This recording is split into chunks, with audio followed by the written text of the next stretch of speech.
Esta aula corresponde ao tema da página 14 do capítulo 1.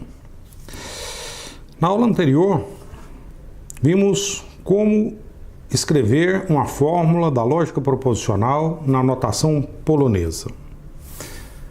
E vimos que nem tudo é perfeito. Ganhamos por um lado, mas podemos perder por outro.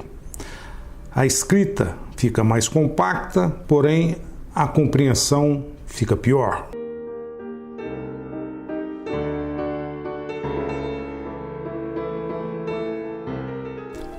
Além disso, temos uma outra questão importante, que é a seguinte: dada uma fórmula na notação usual, será que a ela corresponde uma única fórmula na notação polonesa? E o contrário, dado uma fórmula na notação polonesa, será que a ela corresponde uma única fórmula na notação usual? Olha, é claro que as respostas a essas duas questões precisam ser afirmativas. Tem que ser um para um. Eu não posso ter uma fórmula na notação usual correspondendo a duas na notação polonesa. Porque, afinal, qual que eu vou escolher? E o contrário também. Tem que ser um para um. Notação é notação. O que é fórmula de um lado corresponde a uma única fórmula do outro lado. É importante que isso ocorra. Em outras palavras, dada uma fórmula na notação usual,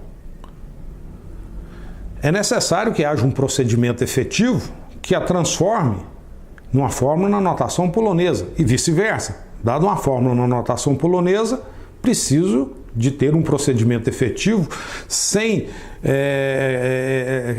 dúvida alguma que é determinístico e que, a partir, executando esse procedimento, eu obtenho a fórmula na notação usual.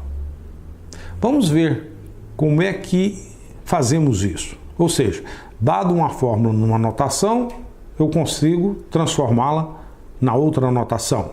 Isso nós faremos usando um exemplo. Aqui eu tenho uma fórmula escrita na notação usual. Vamos transformá-la na fórmula correspondente escrita na notação polonesa. Para fazê-lo, eu pego primeiro as partes, as subfórmulas mais internas dessa fórmula. Aqui eu tenho a implicação e aqui a adjunção. Essa implicação é transformada para a notação polonesa. P implica Q é transformada em implica PQ. Essa adjunção é transformada para OU RS. Agora aqui eu tenho a negação desse pedaço. Transformar isso para a notação polonesa é simplesmente tirar os parênteses. E observe que aqui em cima, quando a gente transforma para a notação polonesa, exclui-se as pontuações. Aqui também, nessa transformação, as pontuações foram excluídas. Então, fazendo esse trajeto e esse aqui, agora eu tenho a fórmula escrita assim, que é uma biimplicação. Aqui eu tenho o lado esquerdo e aqui o lado direito, e a pontuação correspondente. Para transformar isso na notação polonesa, eu escrevo se somente se no início, a parte esquerda e depois a parte direita. Resultado é uma fórmula escrita na notação polonesa, e essa fórmula é a única que corresponde a essa fórmula que está escrita na notação usual. Agora vamos considerar um outro exemplo, que transforma uma fórmula na notação polonesa para a correspondente fórmula na notação usual. Aqui temos uma fórmula escrita na notação polonesa. Vamos transformá-la na fórmula correspondente que está escrita na notação usual. Como no caso anterior, consideramos inicialmente as subfórmulas mais internas. Essa implicação, que está na notação polonesa, é transformada para essa implicação, que está na notação usual. Essa disjunção da notação polonesa é transformada para essa disjunção que está na notação usual. Essa negação que está na notação polonesa é transformada para essa negação da notação usual, onde a gente inclui as pontuações. E aqui eu tenho uma biimplicação de algo seguido de algo, isso é, está escrito numa notação polonesa. Isso é transformado para a notação usual, colocando essa bilimplicação no meio, o lado esquerdo, o lado direito e a pontuação correspondente. Portanto, o que fizemos foi o seguinte: mudamos a nossa definição. E dada a mudança que fizemos, as fórmulas podem ser escritas agora numa notação que chamamos de notação polonesa. Isso é algo interessante, né? Mudar a definição. Para quem não está habituado a estudar matemática, poderia achar que isso nunca seria o caso. As definições matemáticas são dadas e pronto. Não se muda as definições matemáticas. Não é bem assim. Podemos mudar qualquer definição, por conta e risco.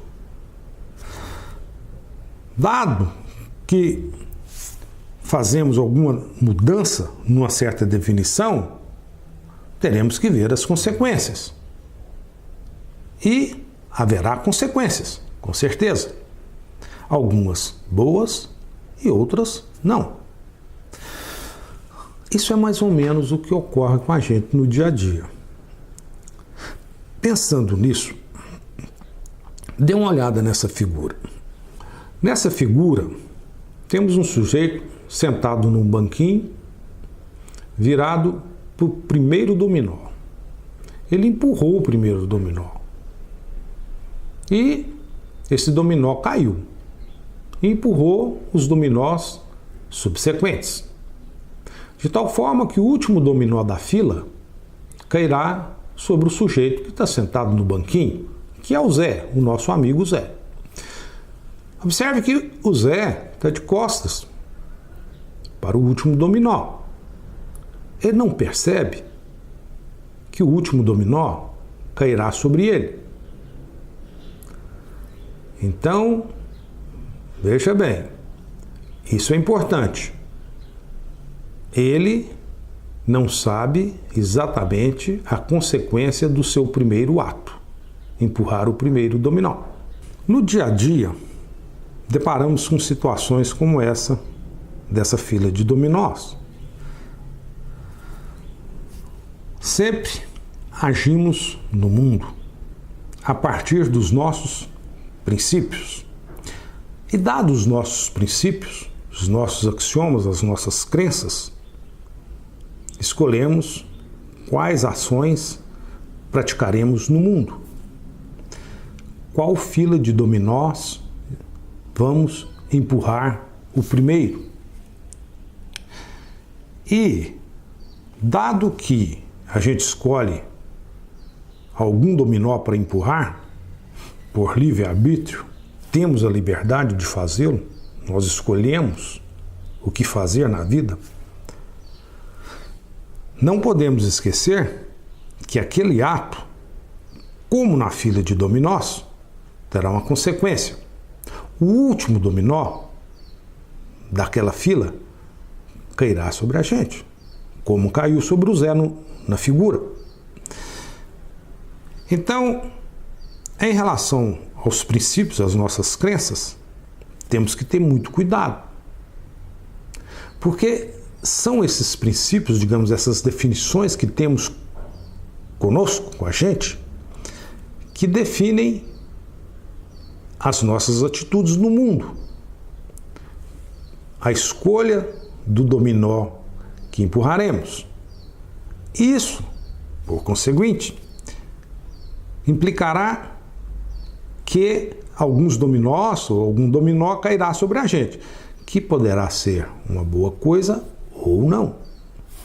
Então, a escolha dos princípios, das nossas definições, é algo muito importante, porque isso, lá na frente, terá como consequência um dominó caindo sobre nossas cabeças, que poderá ser algo bom ou não. Tudo depende das escolhas que fazemos. Em suma, essas escolhas poderão implicar em coisas boas ou não. E essas escolhas se fundamentam nas definições primeiras, nos nossos princípios primeiros, nos nossos axiomas, nas nossas crenças. Portanto, conclusão: cuidado ao escolher suas crenças.